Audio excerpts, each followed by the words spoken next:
Hello, welcome back to my. তো এই বাইকটা নিয়ে আমি অনার্স এক্সপ্রেস কেন, তো এই বাইকটা কিছু খারাপ দিক নিয়ে আলোচনা করলাম।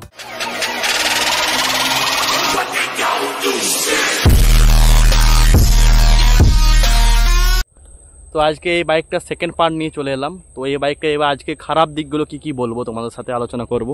তো দেখতে পাচ্ছ আজ এই ভিডিওটা, এটা সেকেন্ড পার্ট বানানো একটাই কারণ যে ভিডিওটা অনেক বড় হতো, তো সবাই এই ভিডিওটা দেখতো না, তার জন্য আমাকে এটা সেকেন্ড পার্ট নিয়ে আসতে হলো এই বাইকটার জন্য। তো আমি আজকে এর মধ্যে বলবো যে কী কী এর মধ্যে খারাপ খারাপ দিকে, যে সত্যি কথা বলতে এই বাইকটা খারাপ পয়েন্ট কিন্তু খুব কম ভালো পয়েন্টের থেকে, ঠিক আছে। তো খারাপ পয়েন্টগুলো তোমার সাথে আমি আলোচনা করছি। 1 নম্বর, তো এই বাইকে ফার্স্ট পয়েন্ট হচ্ছে খারাপ দিক হলো এর হচ্ছে পাওয়ার।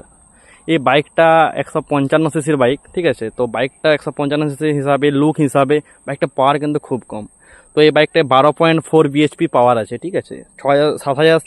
7,250 আরপিএমে তোমার এটা 12.4 বিএইচপি প্রডিউস করে, ঠিক আছে। তো বাইকটা কিন্তু পাওয়ার খুব একটা নেই, ঠিক আছে। বাইকটা বাদ বাকি সব ভালো, কিন্তু লুক হিসাবে বা সিসি হিসাবে বাইকটা পাওয়ার কিন্তু খুব একটা কম। এ মোটামুটি পালসার 150 একে বিট করে দেয়, অনেক বাইক একে বিট করে দেয়, কিন্তু সব বাইকে তো পাওয়ার দেখলে হবে না। তো এই বাইকটা একটু মানে ইয়াং জেনারেশনের জন্য ভালো হবে, ঠিক আছে, আর একটু মিডিল এজ মানুষের জন্য ভালো হবে বাইকটা। তো এর খারাপ একটাই আমার জিনিস লাগলো যে বাইকটা এত হিউজ করেছে কিন্তু বাইকটাতে পাওয়ার নেই। তো 12 বিএইচপির বাইক, এখন 12 বিএইচপি পালসার 125 আসে, এখন একটা এক্সট্রিম 125 আসে, 12 বিএইচপি 125 সিসিতে হয়। এটা মিনিমাম 14 বিএইচপি দিত, অনেক ভালো হতো।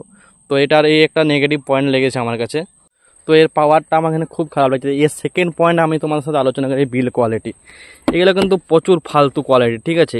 এই বাইকটা তো এখন বেসিক্যালি হয়নি, তো কিছু কিছু বাইক আছে এই মালটা না উঠে যায়, এই জিনিসটা উঠে যায় ফাইবারের ফিট অ্যান্ড ফিনিশ কোয়ালিটি এতটা কিন্তু ভালো নয়, ঠিক আছে।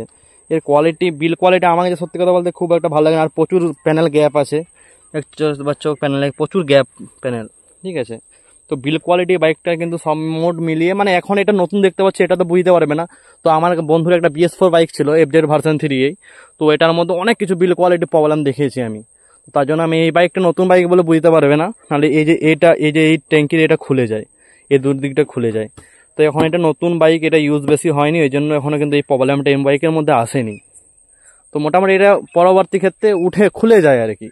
তো বিল কোয়ালিটি খুব ভালো নয়, আর প্রচুর ফাইবার দেখতে পাচ্ছ, এগুলো একবার পড়ে গেলে বাইকটা পুরো শেষ, ঠিক আছে। এর বিল কোয়ালিটি আমার কিন্তু ভালো লাগেনি, ঠিক আছে। তো থার্ড নম্বর পয়েন্ট হচ্ছে এর পেন কোয়ালিটি। এর পেন কোয়ালিটি কিন্তু খুব একটা ভালো নয়। এখনও বাইকটাতে পালিশ করা আছে, তাও তোমরা তবে দেখতে পাচ্ছ যে এটার কালার কিন্তু উঠে গেছে, ফেড হয়ে গেছে। এখনও বাইকটাতে পালিশ করা হয়তো আছে, তার জন্য আমি বুঝতে পারছি না, তাহলে কিন্তু এই পেন কোয়ালিটি খুব ভালো না। আর একটা আমার এই বন্ধুর BS4 বাইকটাতে এই অ্যালয়গুলোর থেকে ওর কালার কিন্তু উঠে গেছে, ঠিক আছে।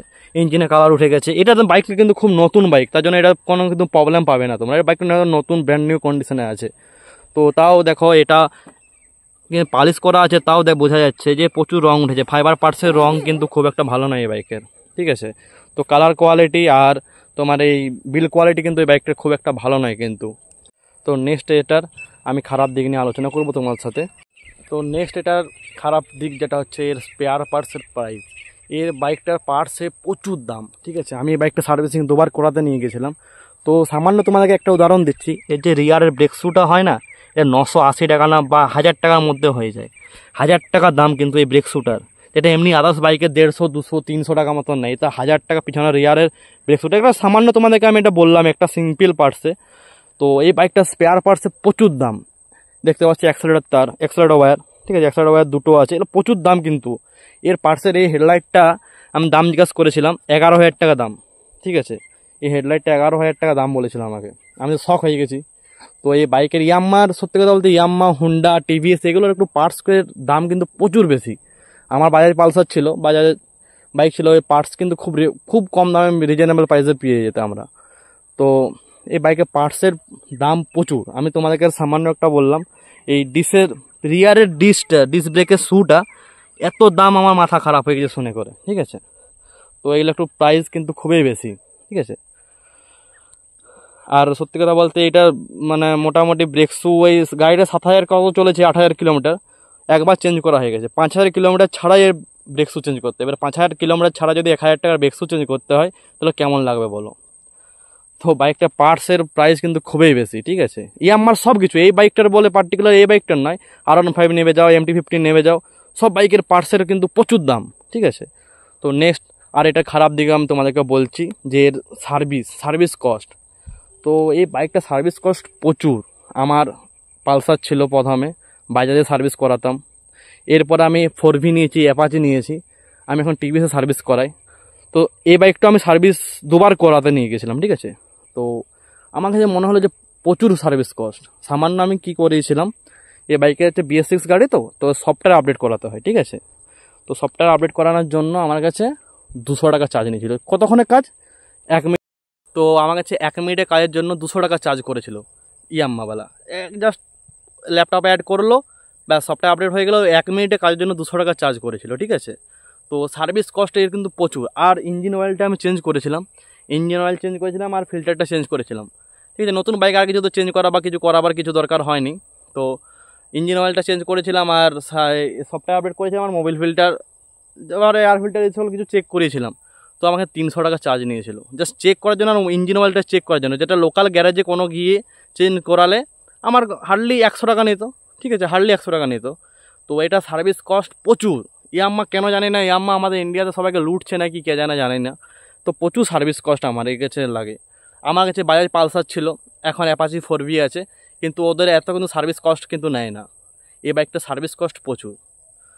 তো এই বাইকটা এই কিছু খারাপ দিক ছিল, বাদ বাকি বাইকটা কিন্তু খুবই ভালো বাইক, ঠিক আছে। এই সিসি সেগমেন্টে বাইকটা খুব ভালো, মাইলেজ পাবে তোমরা, কোয়ালিটি পাবে বাইকের, রিলায়েবল ইঞ্জিন পাবে তোমরা, স্মুথনেস পাবে বাইকটাতে, ঠিক আছে। তারপরে লুকও পাবে একটা খুব সুন্দর। তো মেন কথায় বাইকটার এই কিছু খারাপ দিক ছিল, ঠিক আছে। আর সেরকম আমার কাছে কিছু খারাপ কিন্তু লাগেনি বাইকটার মধ্যে।